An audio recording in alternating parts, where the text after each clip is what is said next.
My name is Professor Maggie Abernethy. I'm Dean of the Faculty of Business and Economics, and it is my great pleasure to welcome you to the University of Melbourne this evening. And in doing so, I would like to acknowledge the Wurundjeri people, who are the traditional custodians of this land. I'd also like to pay respect to the elders, both past and present, of the Kulin Nation, and extend that respect to other Indigenous Australians present. It's a great honour for the university to host the 21st in this national forum series called One Just World. And indeed tonight has attracted more people than any other forum. One Just World is sponsored by the Australian Government, International Development Agency, AusAID, in partnership with International Women's Development Agency and World Vision Australia. These organizations in every city around Melbourne join one university, and it is a privilege that the University of Melbourne is their partner tonight. One Just World is about providing a platform for ideas and conversations about important development issues and how these might be addressed, to enable you in the audience to talk directly with those involved in development, make your own suggestions, and to find out more about ways in which you can get involved. Now, we all know that our newspapers, TVs, and radio regularly report on global poverty. We're all concerned and appalled at the shocking images that confront us daily. But sometimes we think of those issues as out there or over there, and somehow removed from us and our lives in Australia. Our speakers tonight, and we're honored to have such a great group of individuals, are going to challenge us as individuals to reflect on our own personal obligations as individual Australians towards the global poor. I expect some very interesting discussion and debate. And of course, we're going to have the marvelous Robin Archer to moderate us. She was even organizing us not 10 minutes ago. As a singer, writer, director, artistic director, and public advocate for the arts, Robin is truly an Australian arts icon. Ladies and gentlemen, let me introduce Robin Archer.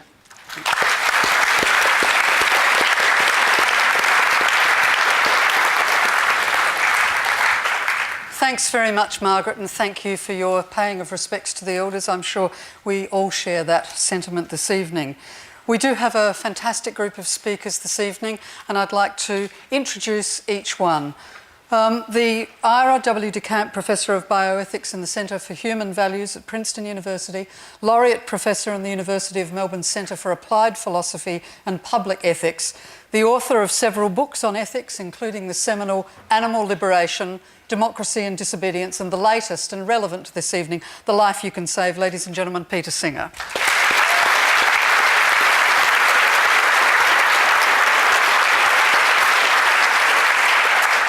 Development expert and senior lecturer in social sciences at the Fiji National University. She's been a consultant with a number of development agencies such as the WHO, UNDP Pacific Centre, International Women's Development Agency, UNIFEM and Oxfam, and is also a founding member of the Third World Feminist Network, Development Alternatives with Women for a New Era, Dawn. This is Claire Slatter.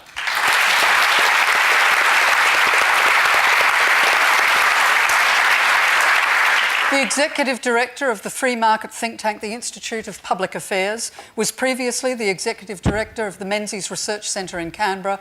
He's been a Senior Advisor and Chief of Staff to Federal and State Education Ministers and was the Manager of Government and Corporate Affairs for a global mining company. His fortnightly column appears in the Australian Financial Review. John Roscombe.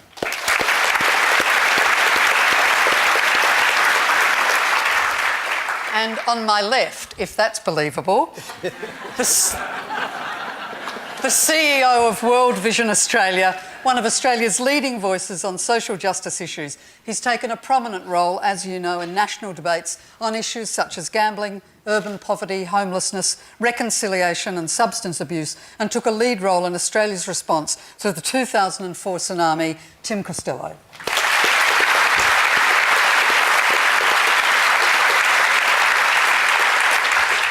The Associate Professor in the Economics Department here at Melbourne University, Director of the Asian Economics Centre and Research Associate at the Research School of Pacific and Asian Studies at the ANU. She has worked for the World Bank, the Asian Development Bank, the ILO, UNICEF and AusAID. Lisa Cameron.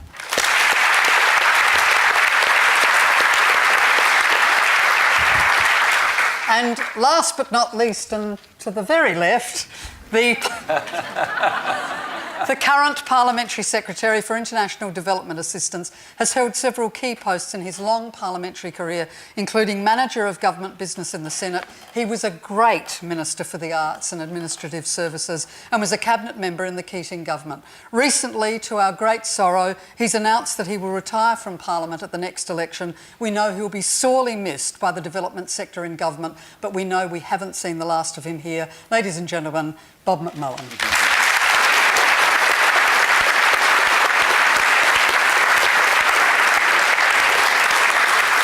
So it's a huge panel, there's lots of ideas here, but before we start, I understand that we have a short DVD from AusAID called Australia Gives Aid, and that will put you a little bit in the picture of what the nation does for aid abroad.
we'd like to start with is a very brief 2 minutes, if it's possible, position from each of the speakers today on where we stand on global aid from an Australian perspective. I'm going to start with Peter. Thank you, Robin. Well, I've argued in my book and elsewhere that nations as affluent as we are have a moral obligation to give, that we can't regard ourselves as ethically decent people unless we're giving something reasonably significant to help people in extreme poverty. If we have so much to spare, we have all sorts of luxuries that we spend money on without thinking twice. There are over 1 billion people in the world in desperate need. There are, according to UNICEF, something like 25,000 children who die every day from avoidable poverty-related causes. We could and should be doing something about those deaths, and it's not only the deaths of children, but trying to give people essentially a decent life, a minimally decent human existence, is something that we can contribute to. So I think that's what we ought to be doing. Now, there's a further question as to whether we ought to be doing that through our taxes, through government, or through our individual donations. I think you could argue that if our government were giving enough, then maybe that would relieve us of any further responsibility. But I don't think our government is giving enough. In fairness, I don't think any government in the world is giving enough. But there are some governments that give approximately 3 times as much in proportion to their national income as Australia does. And I think we should at least be up there with them. So I think we do have a long way to go in terms of contributing as a nation. And I think in the meantime, we can do something about it. Of course, we can write to our MPs and tell them that we think foreign aid should be increased. We should match the levels of Sweden and Denmark and Norway and so on. We should also tell them to make sure that it's as effective as possible. That's another important thing that this government is trying to do something about. But if they're not responsive, or in the meantime, while we wait for them to be responsive, I think there's absolutely no excuse for not reaching for our checkbooks or credit cards, going online, whatever it is, and giving to one of the many effective agencies that we have in this country that are helping to relieve poverty elsewhere in the world. Claire. I think we all have a responsibility to ask questions about the societies we live in, about the distribution of wealth and other resources within them, and about whether domestic or foreign policies, which include aid policies, are fair and just, and how we might contribute as individual concerned citizens to changing laws, policies and practices in pursuit of a fairer and more just relations. In other words, I think that there's a role for us to play as mindful, concerned citizens. As citizens of a first world nation, and I feel a little bit, tentative about suggesting things to Australians. I'm not Australian, but as citizens of a first world nation, I'd argue that individual Australians also have a responsibility to hold their governments accountable for the international commitments they've made to reducing global poverty, for how Australian ODA, which is public money, is spent or is being used, and for any impoverishing effects of official aid policies in recipient countries. Almost 40 years ago, developed countries, including Australia, pledged to raise their level of aid to 0.7% of national income. At the end of 2008, which is when we have the last available statistics, the level of aid by donor countries stood at just 0.31%, the same as it was in 1992 and less than half of the promised 0.7%. I don't know what Australia's level of aid is at this moment, but it seems to me to be well below 0.7%. And it seems that the 0.7% commitment has all but been forgotten by many OECD countries in the context of the new aid modalities, which have been inspired by the Paris Declaration on aid effectiveness. And so we're looking at today an estimated 11.4 billion people living under the new poverty line of $1.25 a day, a majority of whom are women, and despite assertions to the contrary, most NGOs which have been monitoring this say that there's been very little progress in the fight against global poverty. Thanks, Claire. John? 2 minutes. 30 seconds. No, look, I think we get too hung up on decimal points in relation to aid. I think we owe the rest of the world, whether they're rich or poor, a couple of things. We owe them respect. We owe them the truth that relief and aid is divided into a couple of categories. I think there's disaster and emergency aid, which we, as Australians and as governments and as individuals, we can contribute to. But then I think there's the other question about development.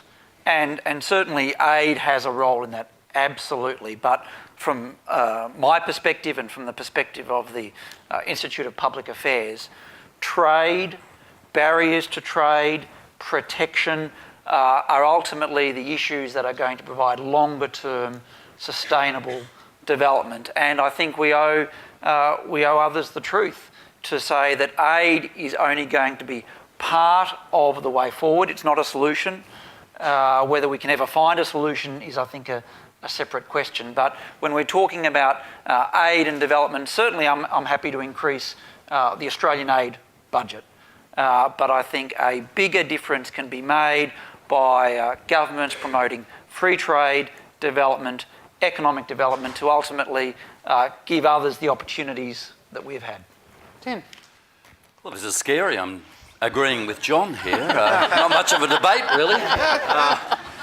I just want to say, since Bob is finishing up at the next election, and he may not thank me for breaking the Official Secrets Act, but in terms of the aid debate, we've had a minister here who really has had this issue passionately on his radar. He'd quietly ring me and say, keep the pressure on us for 0.7. We're not doing enough. And it's a minister of the present government. And just publicly, I want to thank you, Bob, for your passion.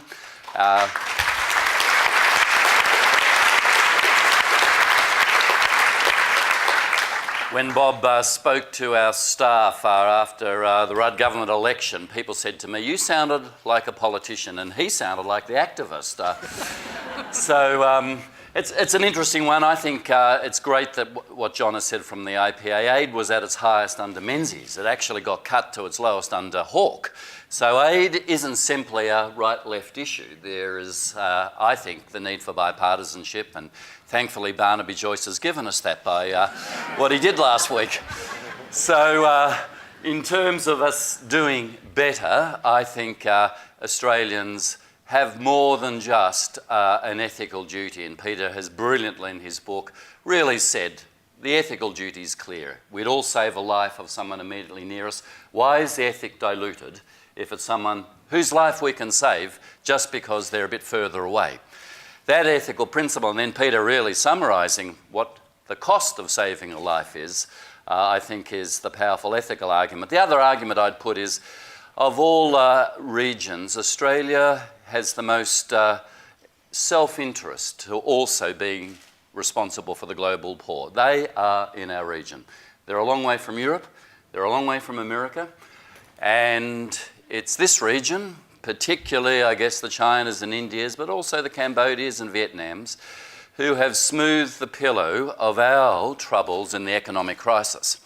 We didn't go into recession, and Bob will give us political reasons, but we also know it's because in this region, our neighbours were buying our goods, and this is one of the most enlightened self-interest reasons why, in addition to ethics, we should be taking the poor seriously.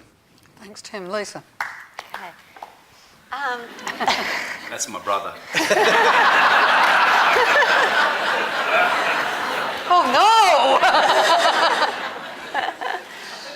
Well, it seems like we're all agreeing. So, yes, I think that Australia and Australians should give generously to foreign aid.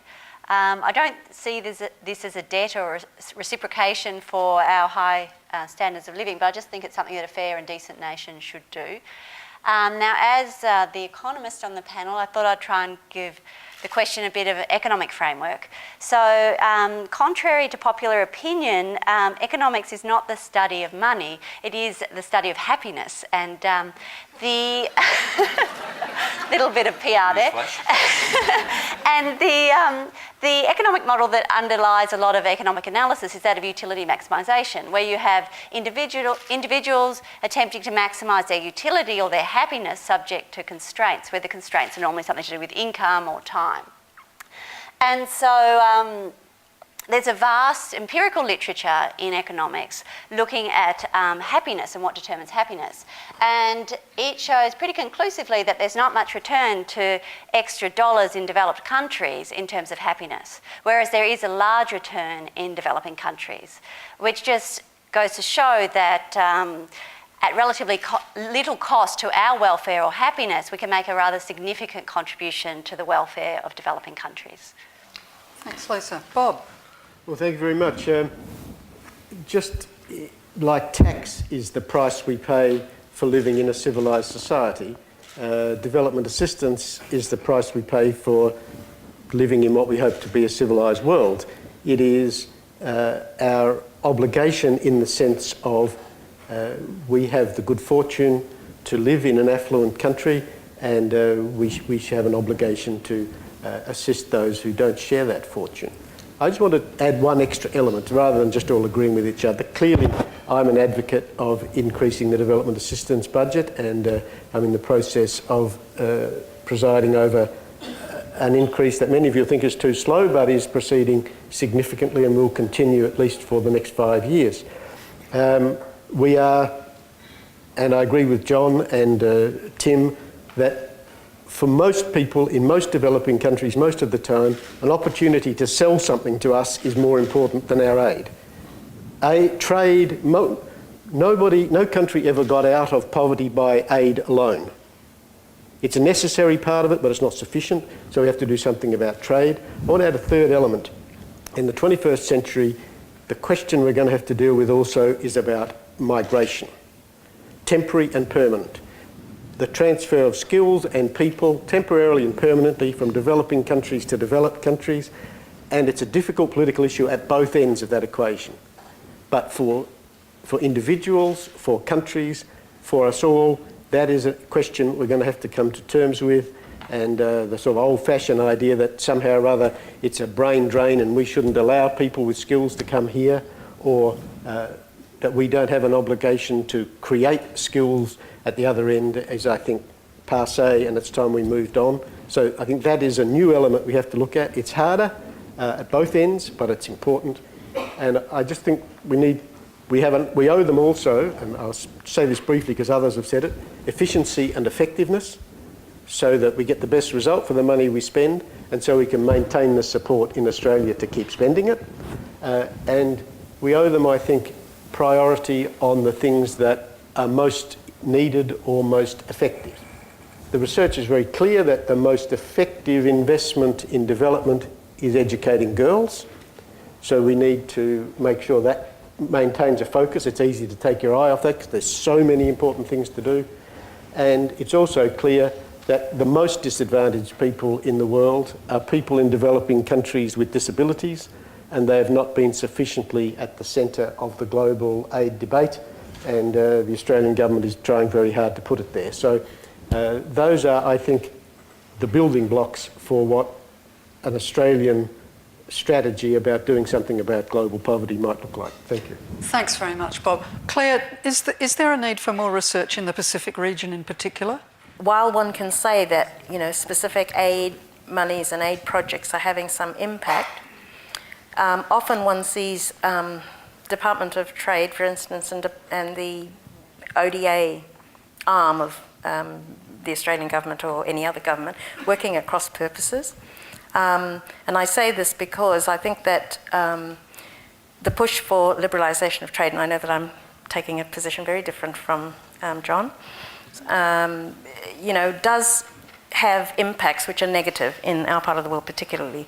Opening up our economies to trade is going to have, through, for instance, PACER Plus, is going to have, I would argue, enormous negative impacts. We're going to see industries, domestic industries collapse, fold up or whatever, because they won't be able to withstand the competition from the influx of goods from Australia and New Zealand, let's say, and other places. And we'll have people put out of work, and therefore, you see a direct link between contribution to poverty, if you like, or impoverishment.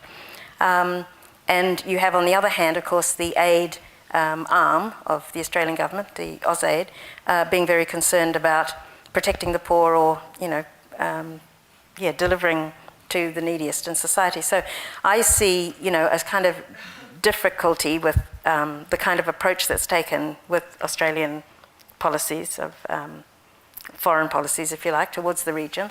And I would say that there needs to be more research into the impact of liberalisation policies. No one's really doing independent research into that.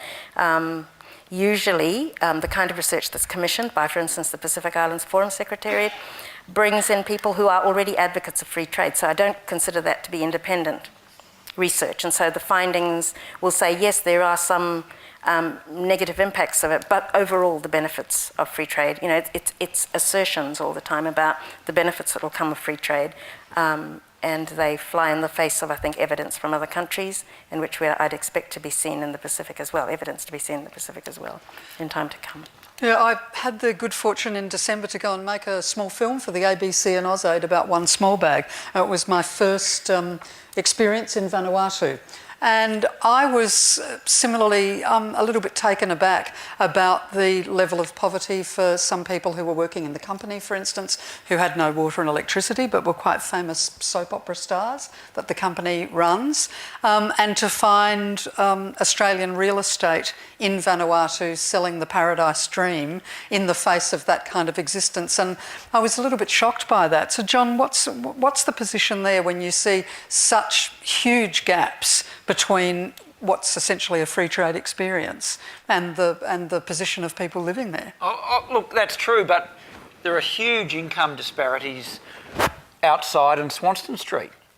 We can see homeless people right now.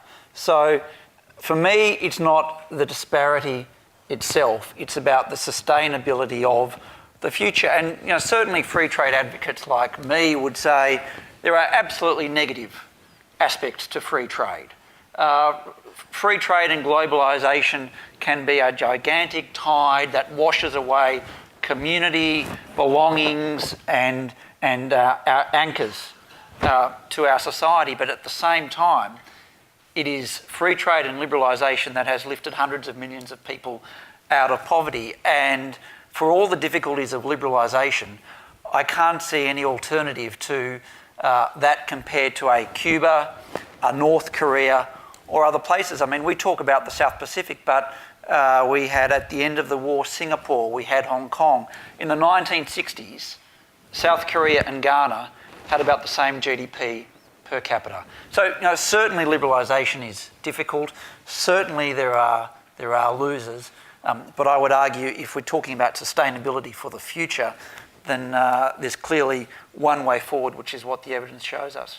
And it's certainly what Paul Collier is talking about most recently, about the differentiation in development, which he regards as one of the greatest problems. So, Peter, where does your book talks a lot about individual responsibility and the challenge to live ethically. How does the individual responsibility sit next to these other levels of responsibility, for instance, the governmental level or the corporate level? Well, obviously, in a democracy, we have a responsibility to be an active, participating citizen, and as Tim was saying, Bob was saying, I guess, to put pressure on the government to live up to their pre-election promises and to do better and to raise the level and the effectiveness of the aid they're giving. As consumers, I think we also have a responsibility to be conscious about our consuming choices. And that's complicated. I think, for example, we want to know that where we can, we buy goods from developing countries that support their industries and their activities. So I know when you talk about food, many people are very concerned to buy local and support local producers. And obviously, there are some good things about that. But often agricultural produce are things that developing countries can produce and sell to us. We should be buying them, but if we have available goods that have a fair trade label that indicate to us that the producer, the small producer, gets a decent return for what they're selling, I think we should favour that. I think that's tilting the balance in favour of the small producers and the cooperatives that put these things together. So I think we have responsibilities right across the board with whatever we're doing, whether it's giving, whether it's as citizens, whether it's as consumers, to think about the impact of our choices. Tim, is that your position? That you've got to act at every level to make this work?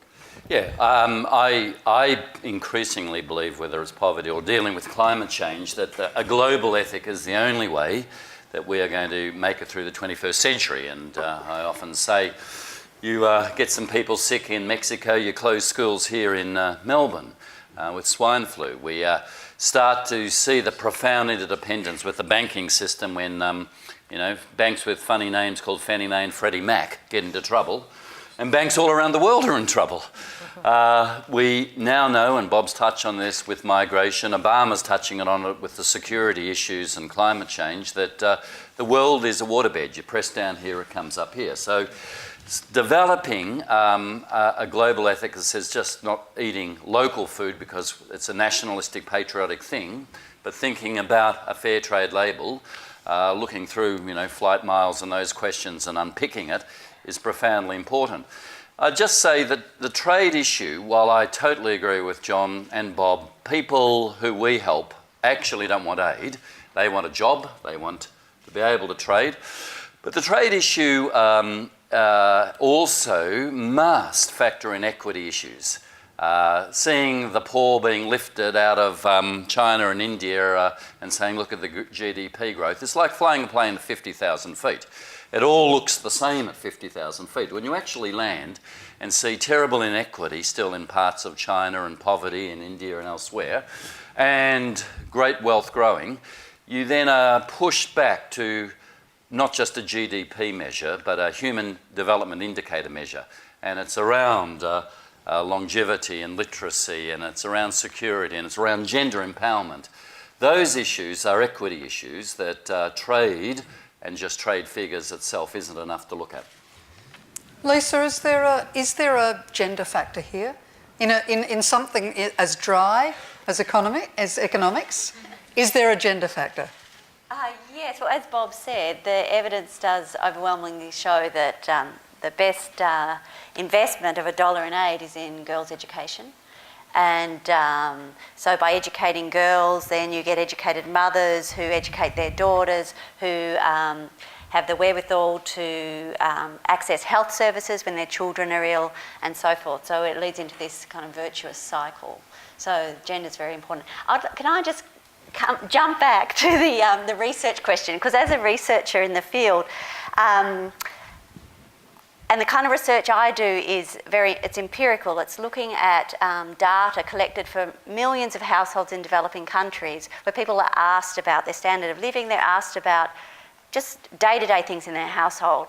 And so I use that data to look at the kind of questions that we're talking about. And I'm not a trade economist, but I have recently been doing some work on trade, looking at the effect of trade liberalisation in Indonesia. And although the economic theory argues that trade is definitively good, and I guess I do believe that, in line with most people on this panel, that opening up countries' international trade is a good thing. When you look at the empirical studies, it becomes a lot murkier, and it's very difficult to get a clear picture as to the impact of trade on poverty, at least in the short term. And I'm doing a study on Indonesia, and we do actually find that trade liberalisation is causing the skill premium to decrease. That means that poorer people's wages are increasing relative to better educated people in Indonesia as a result of trade liberalisation, which is a positive. But also on research and aid effectiveness, I do research where we try and measure the impact of aid. And so you think about how do you go about doing that? It's a very difficult question. And so it's hard to measure the effectiveness of aid. And so there's a big movement around the world currently to run randomised trials, which are somewhat controversial, but where, and I'm involved in one at the moment, where we're looking at the impact of a sanitation program on child health. And we've randomly selected Indonesian villages to get the program and randomly selected other villages not to get the program.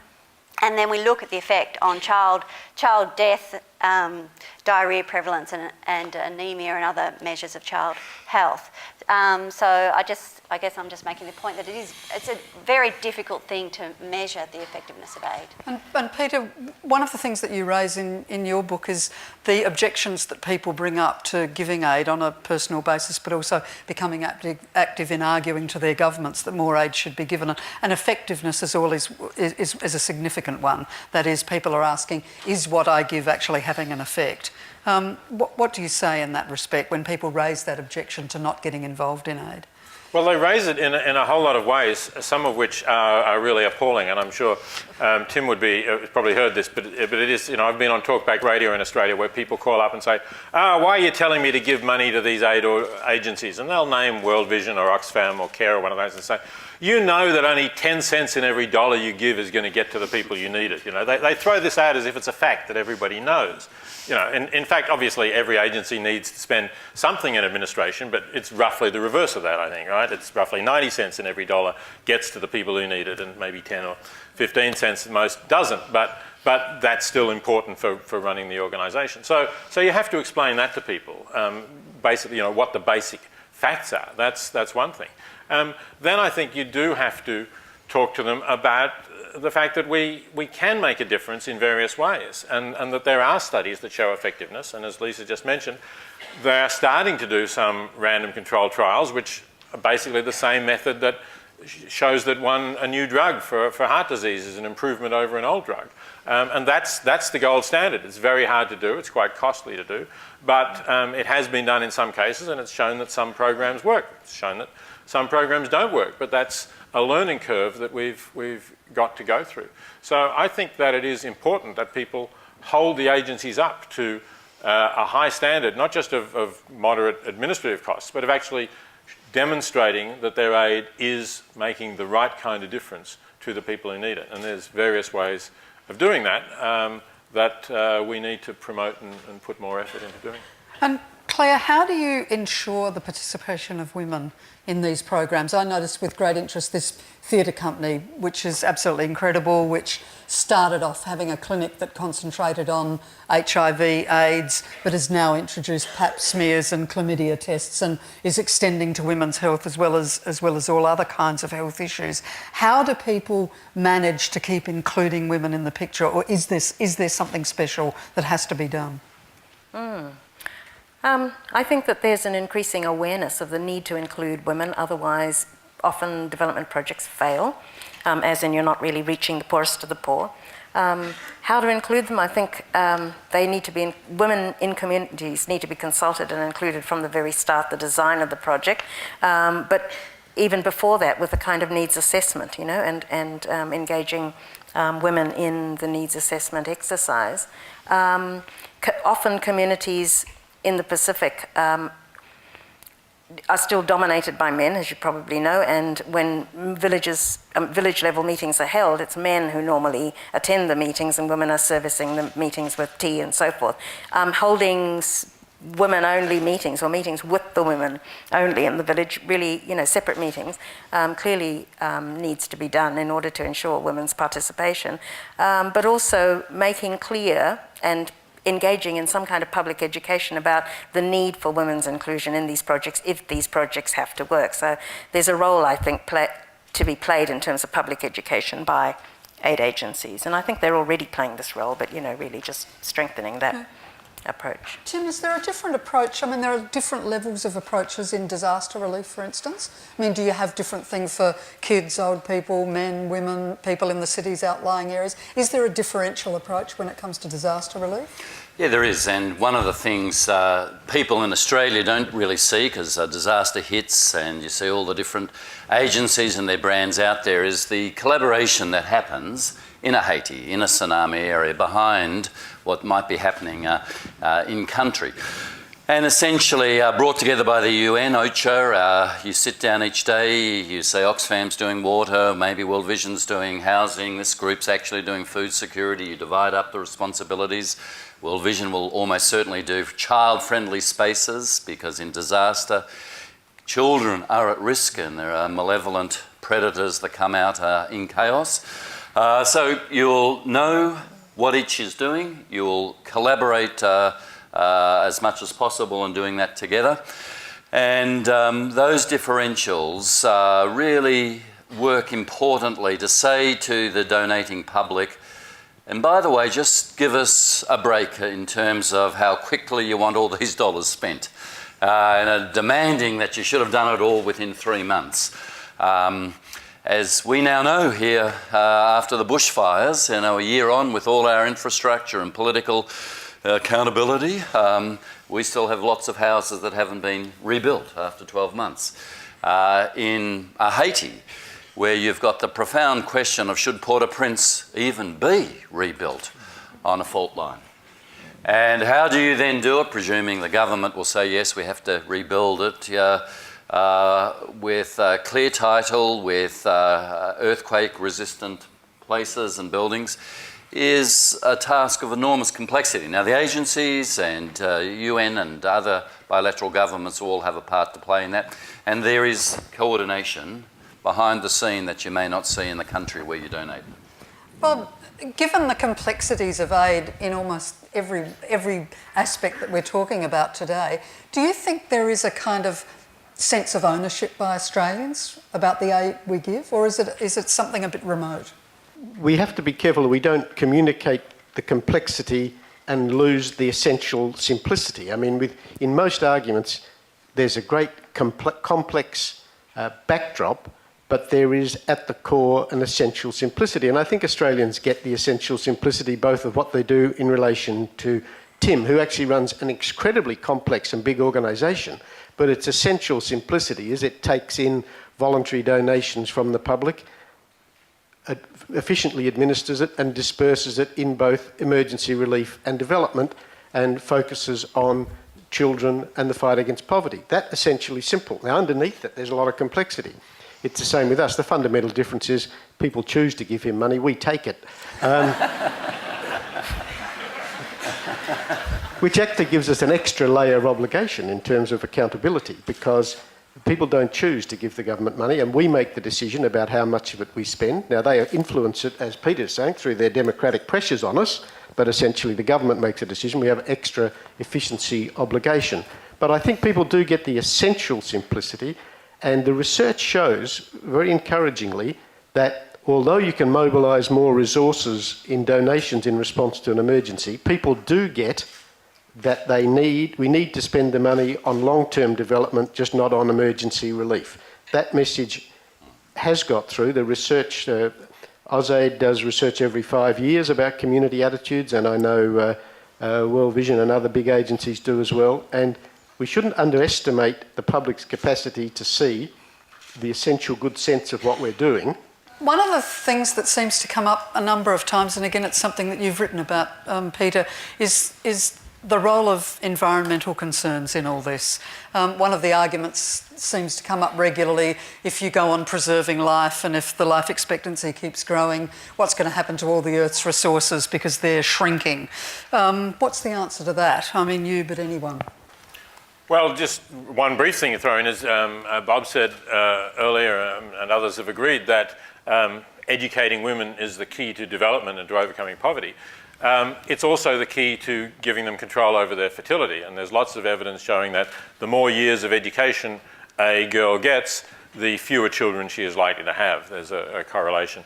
So if we're worried about resources, then underlying that, of course, is population. And while population growth has slowed in some countries, there are still many countries where it's quite rapid, including a lot of poor countries. So I think educating women is an important part of stopping that pressure on resources. But we also need to encourage sustainable development, which particularly we're conscious of now means development that's not based on polluting energy sources on coal, and that's a hugely difficult problem. I think the failure of the Copenhagen meeting shows that we really have not got where we need to on that, and that is going to undermine a lot of efforts over the long term, I think, to reduce poverty. I mean, I think the environment connects into something that Bob said, and which is a key to the future of the debate, which is population and population movement. And it's always struck me in our debate about aid, and you were asking Robin about what is the Australians' attitude to aid. If someone's knocking on our door, Australians are happy to, often give them $1, $2. But will we let them into our home to share our meals or our beds? And after the Haiti disaster, there was a very active discussion in America about might not the best form of aid to Haiti be 100,000, 200,000, 500,000 Haitians into the United States. And so for me, we can have a debate about aid and budgets and decimal points, and that's certainly part of it. But for me, as a rich, prosperous society and country, and my view is Australia can accommodate 40 or 50 million people. Why are we happy just to give people a cheque and tell them to go away, when in fact a guest worker program, a much bigger migration program is in fact, I would argue, a much better, humane, sustainable aid development program, and it's then no longer an aid program. But of course that then has huge consequences, because on the one hand, while some would argue for more aid, they at the same time argue for a lower population. And so from a free market think tank, I'm all in favour of the free market of capital and money and goods and services. But exactly as Bob indicated at the beginning, the next debate is the free movement of people. And Claire, this is about to come up with Tuvalu Kiribati. I mean, as a country just simply disappears, where do the people go, and how many barriers will there be for them simply finding another place? Mm-hmm. Yes, they will be the world's first ecological refugees, and I think there needs to be really a receptiveness to taking, the Tuvaluan population when that happens. But I'd like to say something too in respect of the constraints or the pressure on resources as a result of population growth. I thought that this debate was actually held in 1992 at UNCED, and where there was a critical view that came out in that really it was a question of overconsumption, overproduction, overconsumption, and that it wasn't so much population, particularly population of southern countries, that was putting the most pressure on resources, but the problem of overconsumption, overproduction in the north. And there still seems to be that kind of debate today. I mean, my understanding is that the world has enough food, the world has enough resources for the population that exists. It is a question of the inequitable distribution of resources, which is primarily the problem. And that may be still a problem, a controversial issue and an issue on which we can debate, but it isn't just a question simply of more people meaning more pressure on resources. Can I just comment on that? I mean, I think it's undoubtedly true the world has enough food. In fact, just the amount of food that we waste by feeding to animals, grains and soybeans that we feed to animals, could nourish everyone in the world perfectly well. But there is a question about the longer-term future, I think, that you cannot deny. I mean, on current projections, countries like Ethiopia, the Democratic Republic of the Congo, are going to double their populations by 2050. Now, they're already very poor countries struggling to sustain those populations. And if you look at Ethiopia, say, there's clear environmental damage due to the population that exists there now. So you do wonder whether, even with the resources we have, we really want to stand by and see those countries continue to have high rates of population growth. It's been, yeah, Tim. Yeah, let me just add to that. I think this is a train heading our way, this debate. We're having a population infrastructure debate already in Australia.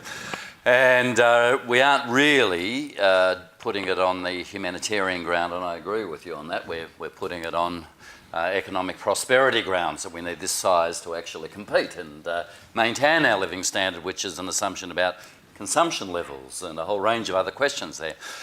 People always say to me it's overpopulation that leads to poverty, so just tell them to stop having children. And, well, World Vision certainly believes in family planning. I always find myself saying what Peter said, the best contraception is educating girls. For every year you stay in school, you have something like 1.2 less children. But secondly, I think it's really important to say when you deal with poverty, you stop actually having children. if you look at the Singapores and most of the Asian tigers. Therefore, the best way we could deal with both the population and ecological crisis, because it is this train coming, and I think Peter's right, is actually dealing with poverty.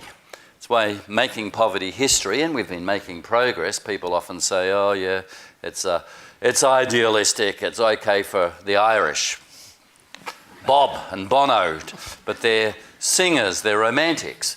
But 25 years ago it was 60,000 kids dying each day. The figure is down to 25,000 kids dying each day. We are making some progress.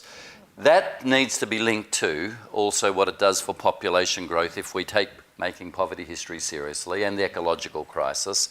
And these things need to be seen seamlessly together to meet the challenges in this debate. Lisa, do you see a downside to aid? Do people, in the research, look at the downsides of aid, and what are they? Well, there is a literature looking at the effect of aid on growth and other aspects of the economy, and I don't believe the literature myself, but because it is very difficult, because aid is determined by the level of poverty, and then poverty is determined by the level of aid, so it's very difficult to separate out those effects. But what that literature does suggest is that once you start contributing beyond a certain, say maybe more than 30% of GDP coming in as aid, which is the case in some Pacific countries, then it does become difficult for the country to administer it, and so that would reduce its effectiveness. Bob, do you ever get the questions about aid dependency? I mean, just exactly the way Noel Pearson would argue from the Indigenous perspective that there's a downside to growing aid dependency. Do you get that at the foreign level? Yes, I do. I don't get countries saying, please stop helping, but they do sensibly say, we have to be able to manage this assistance, and please don't all come 1 week after the other from 25 different donors, all coming to see our tiny little Department of Finance, which might have 15 people in it, and you've just used all our resources to entertain visiting Australians and other donors when we'd rather be working to help the country. So, and we have a proliferation. Let me give you a terrific example. A country every Australian wants to help, which is Timor-Leste. And every time anybody in Timor asks any Australian government or NGO for assistance, we all say yes, because we have a passionate commitment to that country because of its history. What happens? There are thousands of little projects going on, and the poor old government is trying to pull it all together with a tiny little nascent finance department. So what we have to do is get more efficient and effective about doing what they want us to do, and talking to them about what their clear priorities are and helping them to implement it. If we do that, then we will get around the aid dependency problem. If we just are generous but unfocused, we can create problems, and we can sometimes undermine the purpose that we set out for. But if we say that our priority is to do what the country we're working with wants, we will pretty well get around that aid dependency problem. We can't do what every country wants. We do something different in countries like Burma, but in most places we do what the government wants us to do. Can I just add something in that I have wondered about the possibility of aid fatigue amongst people in villages in developing countries, because most of my research is on Indonesia, and I work with a colleague who has worked largely on Latin America. And we were running a survey, and we actually asked village heads about the programs in their village. And if you go to Latin America, you might get 1 or 2 programs. In Indonesia, we were piloting our survey. It went on for hours. There was this program and that program, the other program. And by the end of it, I did think, if I was a poor person living in one of these villages, at some stage I would just feel like saying, go away, and leave me to my own devices. I don't know if that is the case, but I did wonder about that. One of our World Vision workers who was in Afghanistan said in the village she was in, when they heard the Land Rovers, the 4-wheel drives coming, the women would walk out and would draw in the dust the pattern of the village, because they already anticipated the questions they were going to ask. So they would arrive and they'd just point, say, there it is, So yeah, it is an issue. So how do you combat aid fatigue? Because you talked a little bit before about the need for coordination. Yeah. And a number of people have spoken about that in the Haiti crisis or in Hurricane Katrina, there was suddenly a whole heap of other government, NGOs, everybody doing their own bit. And you've talked about the need for coordination. Look, there's been a mushrooming of so many wonderfully motivated people who start their own NGO, who made their money and now want to search for significance, and we've got a foundation and they're going out there. And without wanting to dampen that, there is a need for coordination that actually says if you're working with a community, they need to have control of the terms of this debate. So in our case, it's knowing that we will be there for 15 years, but we're leaving. We're not creating dependency. It's their projects. They set the priorities. They are participating in the design. And if it's becoming too much, it's their lives after all, and they have to really have the power to define that. But when there's a whole lot of other groups coming in, even when you try and coordinate, people are on a mission, and they're going to help you even if you may not want to be helped. Claire, do you think that there's still a tendency to some degree of paternalism in aid? Do you see it? I suppose yes. It's the framework within which or from which aid givers. Sorry, I'm not being very coherent here, but the framework from which aid givers proceed, I suppose, is what I'm saying. I don't know that it's a problem for the aid recipient always, but you know, that the idea that the aid giver kind of knows what you need can be problematic, and I think sometimes responding to what are, you know, what are articulated as needs from the country itself is far better than to come in with a kind of prescription of what a particular country needs based on you know, the aid donor's own checklist or priorities. Yes, it can be a problem. And John, do you think that exists in the corporate world? Is there any degree? I mean, first of all, is it widespread that corporate Australia takes an attitude towards aid? Is there a general feel that they need to be good citizens in the global sense? And if so, is there a feeling that, like in most corporate deals, like in sponsorship for the arts, which is the field I know, that you've got to get bang for your buck even when it's an aid program, it's a good citizen role? Oh, you have to get bang for your buck.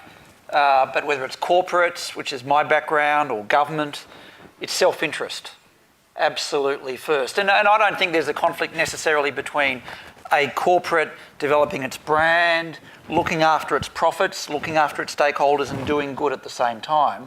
I think the overseas attention of Australian-based corporates, I think, is limited. I think at the moment it's the case that corporates or politicians or others concentrate on one issue at a time, and I think at the moment Indigenous issues, Indigenous education has certainly grabbed corporate's attention, and traineeships and work employment programs have been important, and that's a focus. I think in terms of asking a managing director or a CEO of a top 100 company, what can we do for aid? It's about, you know, selling my goods, selling my services, and focusing on trade. So I think corporates are not suffering aid fatigue, because I think they're a long way away from that space at the moment. Peter, would you see that as a looking after your own? If corporate Australia is more looking after Indigenous needs in Australia and less in foreign assistance, is that a bit more like the stuff you've expressed, like you look after your family first and those close to you and think about those far away later? I think we have a tendency to think that we have much stronger obligations and duties to those close to us than to those far away. That's part of our nature, perhaps, and I don't think we'll ever completely overcome it. I'm not saying that we should, but it can sometimes go too far, and I think it goes too far when we are doing something that is not very effective because it's close to us, when we have the opportunity of using the same number of dollars and doing something that would be much more effective further away. So, you know, I'm not going to say there's particular examples of that in terms of what we're doing domestically in Australia, but it certainly can be the case that it costs far less to help people, to lift them out of poverty, to provide them with safe drinking water or something of that sort that they don't have, than it would be to make a comparable difference in the quality of people's lives within Australia. And Bob, most people who are here and in the overflow room would have a sense of responsibility and would want to take up the ethical challenge of doing the best thing by aid and helping the poor. What can we do in addition to the individual responsibilities to put pressure on the government? As individual citizens, what do we do to get that percentage, per capita percentage of aid up? What's your advice to us as individual citizens? Well, I think the Make Poverty History campaign has been quite effective in focusing the attention of members of Parliament on the issue of development assistance as a vote-changing issue for a significant cohort of people. It's not, and in my view, perhaps sadly, but nevertheless, is never going to be the biggest political issue in Australia. Most people, most times, vote about other things. But what we need to establish, and I think Make Poverty History does it quite well, is that there is a significant, definable cohort of people whose vote intention is influenced by commitments that people make about development assistance, and demanding that both the government and the alternative government make their commitments clear and pressure them to do more. And people individually can go and see their local member of parliament. Much more effective to turn up in the office with yourself or with a group of people than to write a letter. Better to write a letter than to do nothing. Better to sign a petition than to do nothing. An individual letter is better than that. A visit is even better. A visit from a group of you is even better. Have a forum in the electorate and invite people to come along. That will make the candidates. I get them ringing me up saying, I've been invited to a forum, what do I say? Well, that is a terrific question, because there's 226 members of parliament. They all have different priorities. Not everybody's equally passionate about every issue. So they ring up and say, tell me about this issue. They want to know, they go, they listen, they put their point of view forward, they get focused on the question, and they hear people saying to them, this is important to me, and they respond. In the last election, for the first time in my memory, there were a lot of those forums, and a lot of them were in marginal seats, and that focused the attention of a lot of people. And that is significant, and it needs to continue to happen. Tim, what's your advice? What do you think we, as individuals, what do we need to do? Yeah, I was just going to say, I don't know how that happened, Bob, but in the last election, it was one of those miracles. What Bob said is really right. Most people who go into politics go in to make a difference. They have a range of issues that they're interested in. And when they see young people in their office, which both Make Poverty History and Market Challenge did, in marginal electorates, running forums, passionate about these issues, it really is a wake-up call. Because most politicians, when they see a young person, remember that's what they once were like. And they had ideals, and they were passionate, and the political process and party system knocks you around and it blunts you. And the freshness of young people saying, we can make a difference, and I've heard this from countless federal politicians, said, well, that really was an emotional wake-up call. So I think those campaigns have been very, very significant. Look, I think it's fantastic that Tony Abbott has confirmed point 5, which is bipartisan. Once you got a break in that, like you get a break in immigration issues, ugly things happen in the electorate. A lot of people believe charity begins at home and ends at home. So why would we be given money overseas? So I think that leadership from Tony Abbott was great. I noticed Tony quoting Jesus this morning. The poor you have with you always. As a fellow Jesuit-trained scholar there, John, I'm sure you'll help him with the exegesis. The poor might might always be with us, but it doesn't mean you can't do something about it. Exactly. You don't have a fatalism, and my view is Jesus said that to his disciples because he was saying, you can't follow me without having the poor close to you always. It's impossible. That's the priority. But because of what Barnaby said, and now Tony overruling it, I think it's fantastic we've got bipartisanship locked in, and I think it may have come as a surprise to your side, that bipartisanship, Bob. But I do think it's going to make it very hard to get to 0.7. I think that is really, we're going to try, we're going to keep the pressure on, but it's going to be a massive task now. And why? Well, we are now seeing a debate really around the size of Australia's debt. Barnaby got the billions and millions mixed up, but that's the debate. And we can't spend over 2% over normal inflation for the next, 15 years to get back into surplus. I think both sides are going to be wanting to prove that they're going to be shrinking the budget just about everywhere. It's not going to be expanding. So I think it's going to be very hard. But as we saw in the last election, and I think, Bob, it's probably the first time in a federal election, aid even featured as an electoral issue. It made history in Australian politics. But I think it's going to be hard this time.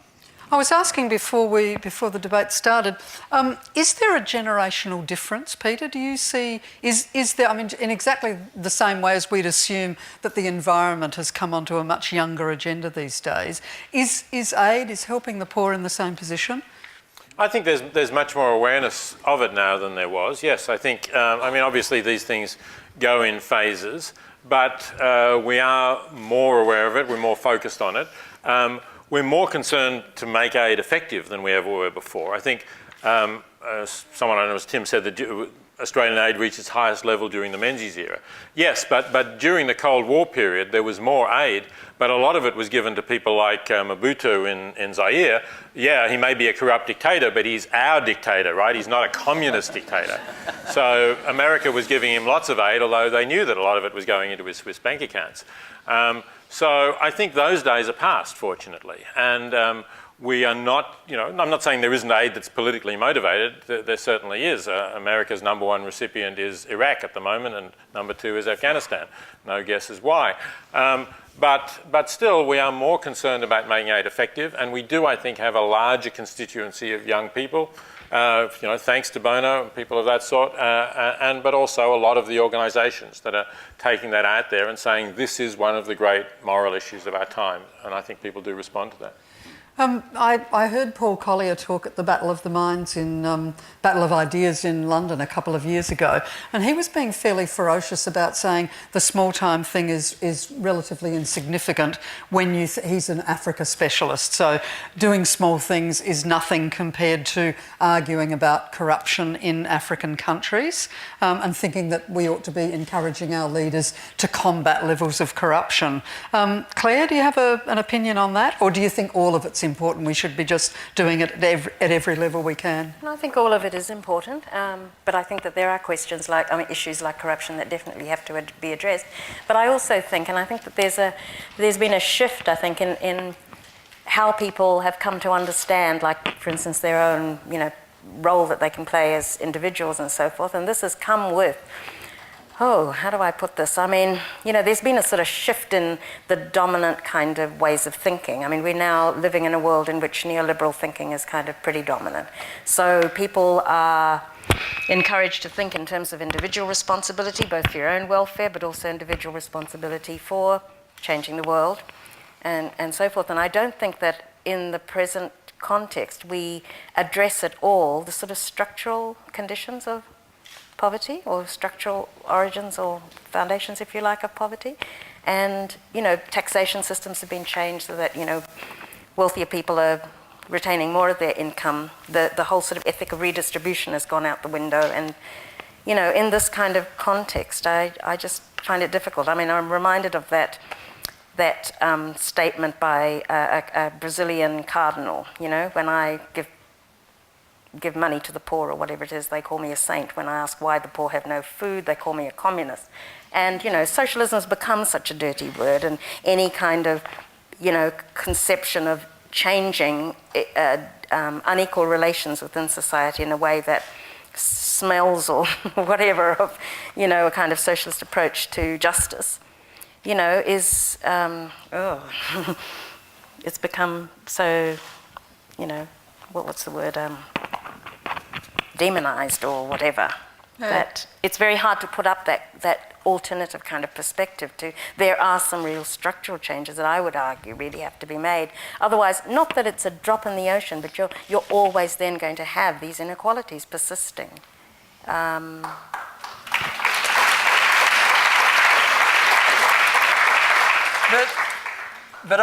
from my perspective, I'd also argue that socialist countries are the most unequal in the world. But leaving that aside,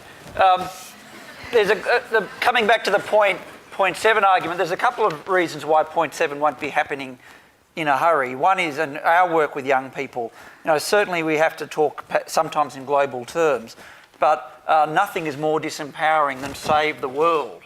If everything is a global problem, then how do we as individuals participate in it? So I think there's a real danger in going too big, too often, in too big a hurry. And the other thing about why we won't be reaching point 7 immediately is that as much as we laugh about Americans and their lack of knowledge about the rest of the world, Australians have no idea what's happening in the Pacific. I mean, I would argue we have a failed state almost in Papua New Guinea.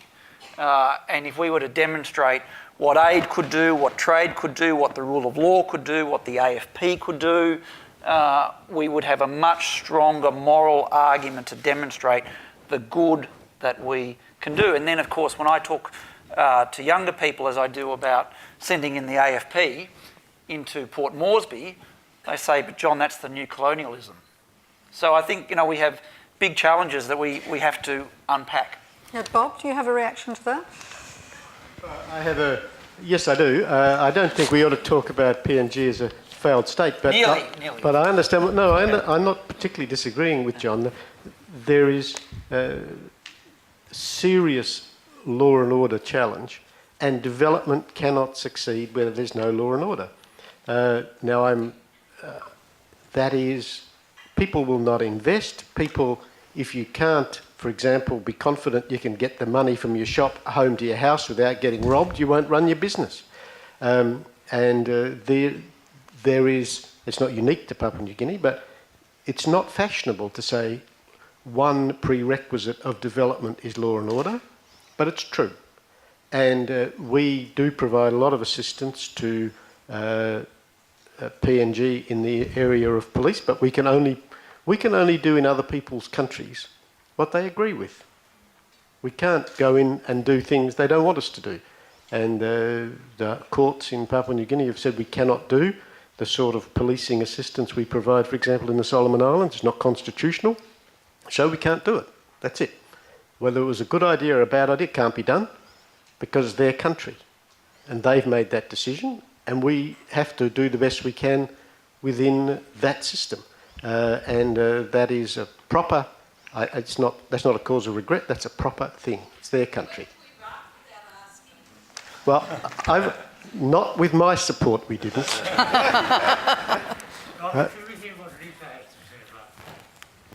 Yeah. Go.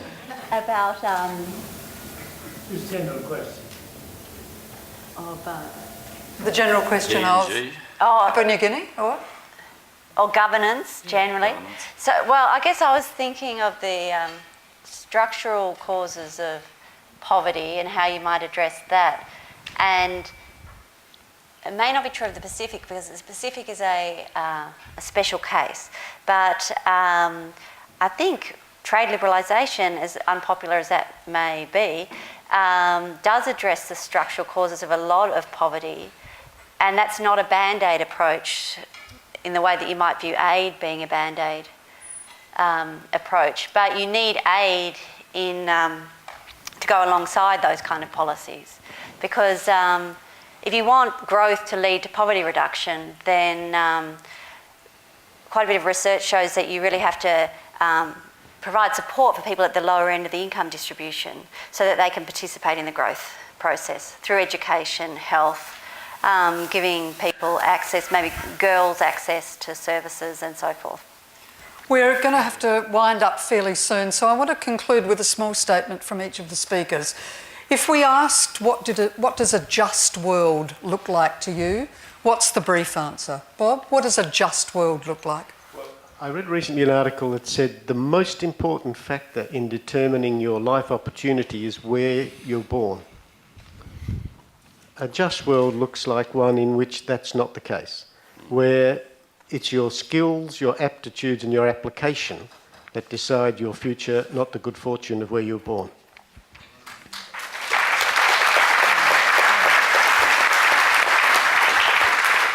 Lisa?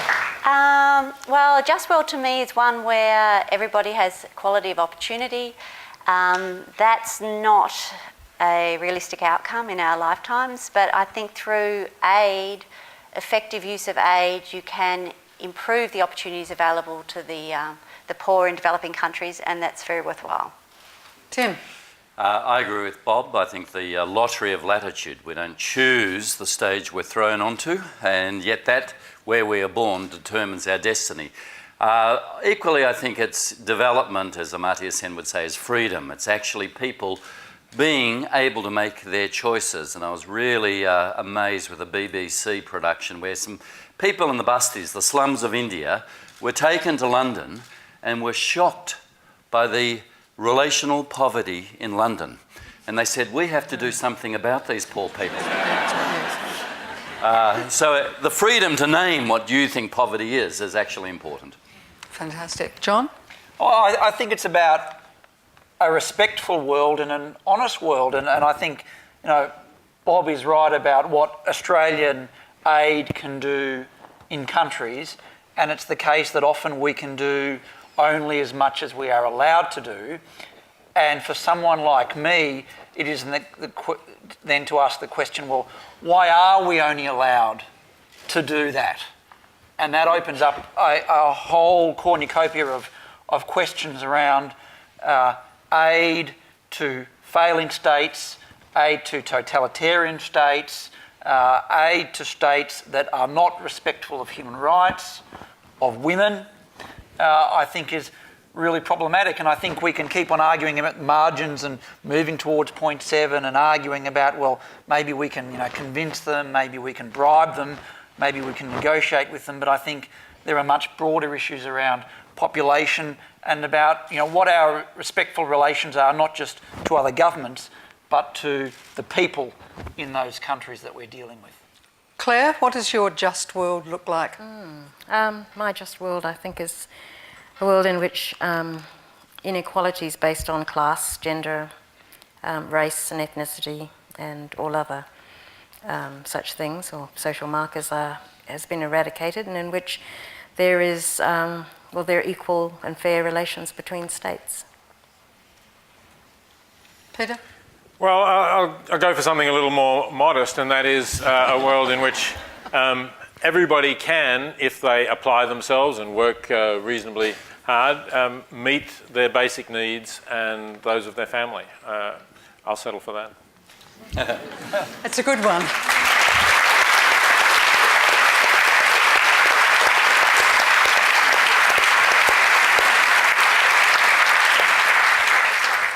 This has been the 21st Forum in the National One Just World series, which looks at key development issues affecting us as members of a global community. A video of tonight's speakers will be available on the One Just World website shortly. You can watch all the forums in the series. If you've registered tonight or via the website for updates, you'll receive an email whenever a new video is attached to the website. You can also add comments about the issues and suggest ideas for future forums. One Just World is not just about providing an opportunity to hear these interesting perspectives or about stimulating discussion on ideas. It's also thinking about what we can do to help build a more just and equitable future. Please check out the tables in the foyer when you leave for a number of ways in which you can help, and please take a little bit of time to fill in the feedback forms so that the people who put on these events can actually keep doing them better and better. On behalf of the International Women's Development Agency, AusAID, the University of Melbourne and World Vision Australia, thank you very much for coming tonight, and will you please thank our terrific speakers in this